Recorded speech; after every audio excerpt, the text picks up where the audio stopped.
Hey, what's up, guys? My name is Fear Dragon. I am joined here by Pig, the illustrious man who kicks watermelons and punches walrus and does something with the moon. I don't know. What's up, man? The cactus. I like to punch a cactus to the moon as well. It's another one of my favorites. There's a few good ones. I'm doing good, man. We're at BlizzCon. We're here on the casting couch where you defiled me right before we started recording. I'm happy that, I only had to give up a little bit of my dignity to be featured in this interview. So thanks, man. Yeah, cool. We played a game of Brood War, and I used defilers on him. Let's move on. So, Pig, like you already mentioned, you actually already did my intro for me. So you kind of like lost my train of thought here, but to transition on, obviously there's a lot going on with BlizzCon. You're here to cast and everything. I actually want to talk a bit more about some of the other stuff you've been doing, because one of the really cool things I think that you do is there's a lot of streamers out there. You put in like crazy hours like a lot of other streamers. But I think what's really nice about your stream is that you actually focus a lot on like educational content and everything, which I actually feel is this kind of weird niche in StarCraft that has just slowly been fading away over the years. What's it like being in kind of the educational space? Yeah.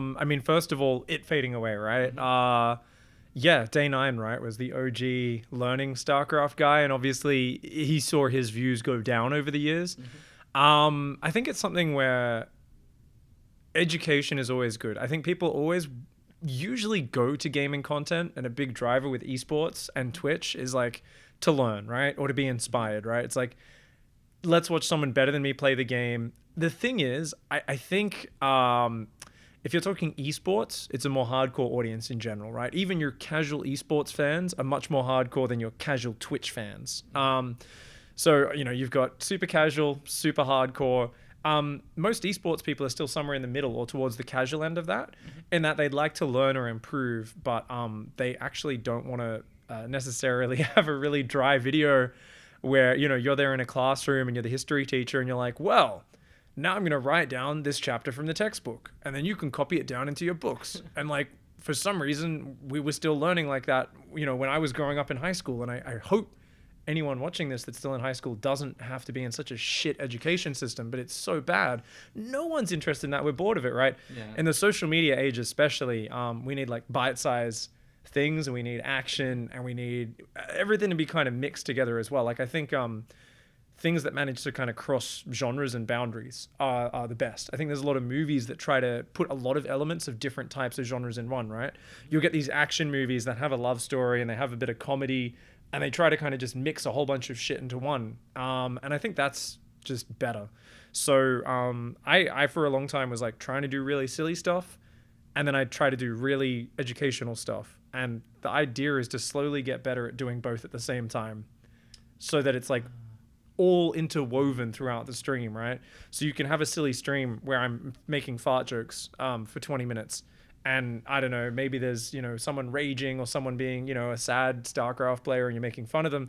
But at the same time, you can drop some knowledge bombs and weave that in. So I've found that if you stick all in just being a silly commentator or streamer, you only hit one part of the audience, right? And you appeal to that, and it's probably the biggest part is like silly, fun content, right? Something which probably like Winter does very well, right? Where it's just diverse, silly strategies and, casual commentary and that sort of thing. If you just do the dry commentary and educational stuff, I guess something probably Jack Attack is the one that would come to mind. You also get this small subsection of people who love your stuff, but there's too many people who would learn a lot from it, but it's just like the format isn't silly enough or entertaining enough to appeal to them, right? A lot of people want to watch you play out a strategy so they can be invested in your story, and they are learning from it, but it's like very low-key learning. It's not like high-impact, driven, goal-oriented learning. It's like I'm going to watch some cool shit, and then like, it turns out that unit's pretty good in that matchup, but it's not, I should have my Nexus down at 1 minute 23 seconds, and I got to remember my 43 pylon, and here's a mental trick to stop tilting. Like, there's those different levels, right? So I think I've just tried to get closer and closer to that nice middle ground where everything's interwoven in one product. Yeah, and is that part of the reason why you've kind of moved away from this format where you were doing like the Pig dailies and stuff, and you were doing that format where it's, I'm going to do an episode and here's the topic and everything, whereas now it's kind of just like interwoven throughout your stream? Yeah, and I recently kind of actually, on the topic of the Pig Daily, brought back whenever there was a really interesting series. For a few episodes, I'd be like, oh, cool, I'll analyze this series. But even there, I found what's more entertaining for me is to just do analytical casts, where I just go, look, if I'm going to cast a series on my YouTube, I'll often rewind the end of the game and I'll go back and I'll check a few things. And I'm like, was it this thing where he screwed up? And I feel that way it's good because I'm still casting a game. I'm still getting excited. It's often a tournament game I've missed live. So I'm going to be watching it anyway. So I'm like, might as well stream it, right? And then you can watch it and it's the whole story of the game is there. You're not pausing and talking for 10 minutes at the start about the build order you're about to explain, which is all my old Pig Daily episodes and every other piece of purely educational StarCraft content, right? So it's just more entertaining because that's what I will find myself watching is I'm like, oh, this is a cool series. And then if there's some knowledge bombs just dropped in there or some information, I'm like, oh, this is awesome. It's hitting my entertainment. I'm learning stuff at the same time. And I figured if I'm one of the most hardcore StarCraft players out there and I only get sucked into the educational content when there's some entertainment to it, I'm like, oh, well, other people must be like that times 500, right? So if I can just cast an interesting series with two top players, make it entertaining, enjoy myself, let myself get hyped and excited, but then also just like do a little quick rewind at the end of each game as I'm going, go, oh, I think he actually screwed this up and kind of think out loud with breaking it down. There can be a seamless mix of that. So that's something I'm trying to do a bit more frequently. And I'm thinking of just branding those almost as Pig Dailies again to be like, hey, this is the new Pig Daily. But I haven't figured out how I'm going to brand it. So some I've done that. Other ones, it'll just be like WCS Serral versus Mana or something like that. And they've been getting a lot of clicks. A lot of people have been liking it. So I think it's a good format. So I've just got to find a way to brand that and do it a bit more frequently. Cool. Well, you kind of already went into my next question, which was going to be like, what kind of stuff are you working on? What kind of stuff are you trying to do? So is there anything else? And if not, then I have another great question for you. Other projects I'm working on. I mean, it's always just like random things. I think at the moment, I just want to spend a bit more time planning some more of my content out. I do the Florencio files, which has picked up a lot of popularity in the community, which I'm very happy about. I am unabashedly proud of the fact that sewer mermaid has become a term in wide usage. I think that's one of those rare moments I've improvised something which I think is truly funny. Just that concept. But we've started doing Diamond in the Rough, which is Ruff sent me replays, and Ruff plays like an absolute weirdo, and he's a Terran. And also the King of Cannons, which is Printf is obviously a connoisseur of cannon rushes, and he only sends me his absolute tip-top weird games. And just ones where there's interesting details, and a lot of them against high-level players. So I've been casting those, and I'm actually hunting for a Zerg player who's like GM, or maybe it doesn't have to be GM, preferably Masters Plus, who's just a unique, weird player. Have you heard of a player named Mio Micah? You know what? I actually, if he's willing to share his replays, because he's very competitive, maybe not. Note to self, I will shoot Mio Micah a message. I was actually thinking of seeing, since Dario streams a lot, I was like, maybe TLO, even though he's not as creative as he once was, he still has a lot of very weird games, right? Because he's like, actually, he plays very legit, right? Yeah. So I'm like, if he streams the game, surely there's some highlight games. So I'm thinking I might see if he's open to just saving the exceptionally weird ones for me, and maybe we could make a Dr. Wunderwunsch series or something like that. That would be great. My favorite quote from Dario though is that he says like he gets out 20,000 like level IQ'd in NA because everyone plays so low IQ. I think this is heavily paraphrasing, but he's like, everyone plays so low IQ, it's high IQ. Well, that's it. Yeah, a lot of people don't realize that IQ is like a globe, you know? Mm-hmm. People used to think it was like the 1400s. They're like, no, it's flat. It's a flat line. It's like, no. If you go high enough, you go around to the other side and you start at 0. That's like how IQ works. It's why it's so hard in StarCraft to tell the difference between 300 and 0 IQ, right?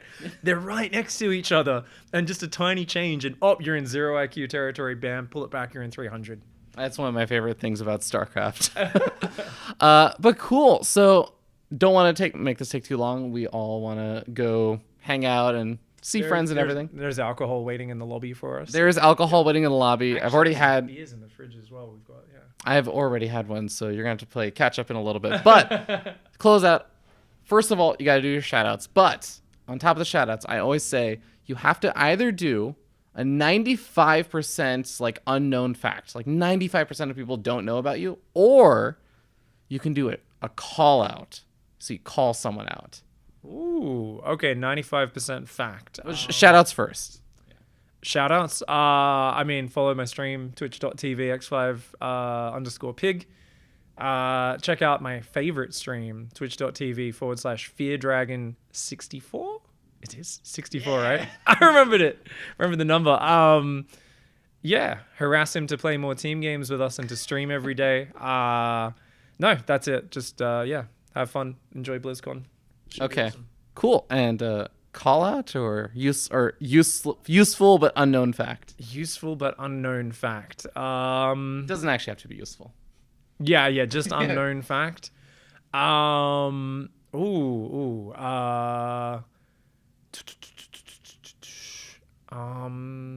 Man, that's tough. You could do the call out if it's easier.